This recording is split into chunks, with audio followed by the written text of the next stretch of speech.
Hey everybody, it's Brian. Welcome back to Dinner and a Show on the Road, except I'm staying put because I'm about to watch The Disaster Artist real soon. Um, I got here early. The showing that I wanted to see was pretty much full and had terrible seats left, so I decided to go for the later showing. But in the meantime, I watched The Man Who Invented Christmas, starring Danny Stevens, Christopher Plummer, Professor Sprout from Harry Potter, and the governor of Pirates of the Caribbean. Forget their cast names, but I'm pretty sure you guys will remind me there. But it's basically about Charles Dickens and his inspirations for the very famous, very popular A Christmas Carol.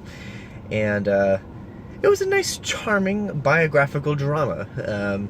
Basically, they did take artistic liberties in how Charles Dickens came up with his timeless tale. Because Christopher Plummer, who plays Scrooge, really, the figment of Charles's imagination. I mean, he appears in and out of the movie frequently talking to Charles about his book and how he's going to finish it and everything like that. And Charles Dickens is he's kind of at a crossroads. I mean, he just finished Oliver Twist. It's been almost a little over a year since he finished Oliver Twist. You know, he's very famous. Everyone loves him. But he's made 3 flops. And Charles Dickens is kind of, you know, trying to find inspiration for his new book. And just having come across a few things that sort of inspire his story, he makes a tale about a miser of an old man who just hates anything but money. He loves money, and he's greedy, and he just hates the poor and the destitute. And it's just a very interesting take on the tale. I mean, because it pretty much is A Christmas Carol, because Charles Dickens, at least his character, I'm not quite sure, like, the history, like, the actual, like, history of Charles Dickens, but Scrooge parallels Charles in this movie. And it's very interesting how he becomes more like Scrooge as the movie goes on, because, I don't know, he just, like his father, is very, he isn't frivolous. He spends all his money. He's always in debt, but he's one of the most cheerful men ever, and I think he represents Scrooge's nephew, who's always kind and stuff, and hasn't a penny in the world, but he's very happy nonetheless. And Charles, you know, sister's son has a condition like Tiny Tim, where we don't know if he's going to survive or not. It's very cool. I really liked the inspiration. Now, some of it did seem a little like hammered in, because, you know, it's ripped right off the book. But I forgave that because, I mean, this is Charles Dickens, you know, he wrote these words. Of course, it's going to sound exactly.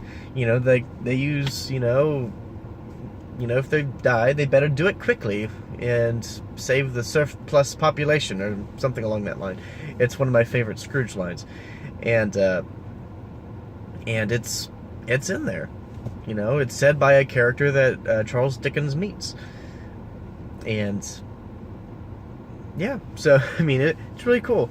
But yeah, we just find out a little bit more about Charles and his past, and how he was very, you know, he just grew up as a poor kid, and because his father just wasn't careful with his money, he was always in debt, he just got in trouble, and it affected him a lot, and he, in writing this book, just had those feelings come out. It just revealed a lot about Charles, and as he was writing Scrooge, I mean, he was basically solving his life, like fixing the things that wrong in his life by writing this book. So I thought it was a very charming movie, very charming story of just how he came with this. Yeah, I don't really have a whole lot of gripes about it. I mean, they obviously hammered in that Charles Dickens was having financial troubles himself. I mean, if these books didn't sell, he would be ruined. Because I don't know how frivolous he was with his money, or, you know, if he was spending his money like crazy. It looked like it. He was spending a lot of money just trying to get this book made in time. I think in the movie, it took him 6 weeks to write the book. Which, I mean, A Christmas Carol isn't a very long book to begin with. It's like 5 chapters, or 5 acts, as it is. So yeah, it wasn't a very long book, but it, you know, took him a lot of inspiration, a lot of time to just think it all through. And Danny Stevens does a great performance. I love the colors. They do catch. It's not like really dark and just cloudy. I mean, even though it is London in the industrial age, they do have a little bit of the industrial age like style to it, but it is balanced. I like the colors. They do show, you know, nature, places that inspire Charles Dickens, and yeah, it's really cool. Yeah, I can't really say a whole lot about it. I think there might have been a lot of characters that just were kind of in and out. I did get annoyed by the father, unfortunately. I think that was a big misstep. It is frustrating to see a man who is kind become a jerk. Well, not necessarily. Wow, no, not that. It is frustrating to see a man who is kind. Well, I guess, yeah, being a jerk to his family by spending so much money. Like, yes, he cares for his kids, but he has to be wise in his decisions on how to spend that money and making sure that he can provide for his family and be with them. Because, you know, throughout the movie, you know, he gets drunk, you know, from depression. He does buy stuff when he doesn't have money to do so. He spends it faster than he gets it. And that's kind of a scary thing. So, yeah, I don't know, it's one of those things. It's kind of scary to see, because that happens in real life. And I understand Charles Dickens. He is frustrated at his father. He's disgusted at his father. And he has a grudge against him because he didn't, you know, he wasn't there for him, because he was in jail for his debts. So you know, so that was sort of a big misstep, I think, that the movie made. Was it real life? Yes. But I think the movie wanted us to be against Charles and not the father. And I was like, wait a minute, the father was being a jerk by being frivolous with his money and his income.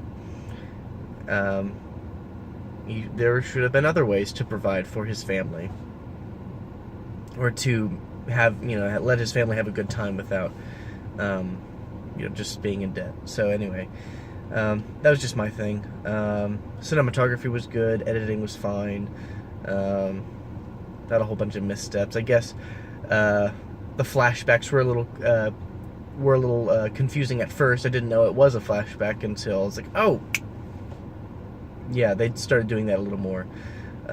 So anyway, it took a while for me to get that, but, you know, other than that, it was fine. The editing was good. Special effects seemed to be at a minimum. I think a lot of it was practical, which I enjoyed. I enjoyed that. It was more like a play, which is what A Christmas Carol is. It is a play, not just a book. And yeah, and I guess Scrooge coming in and out of the movie too can be a little jarring. You're just like, okay, what's reality? What's in his head? But I think they did that pretty well for the most part. I think it was just towards the beginning where it got a little interesting. Anyway, well, that's all I got. I'll give this movie a high 5. It's a great Christmas movie. It definitely changed how Christmas is celebrated, because it wasn't a very celebrated holiday back in the 1840s, 1850s, until Charles Dickens' book came out, and then it kind of took a whole new turn. Like, charity was more appreciated. It was done more. And it just taught people how to be kind to each other. And that's a good amount of what Christmas is about. And so it did keep the spirit of Christmas there. And so it is a great movie, a great twist on a classic. And I hope you give it a watch. I don't know how well it's doing at the box office, but it's a nice surprise that I wasn't expecting. So anyway, I'm going to go watch The Disaster Artist now. So until next time, I will see you at the movies.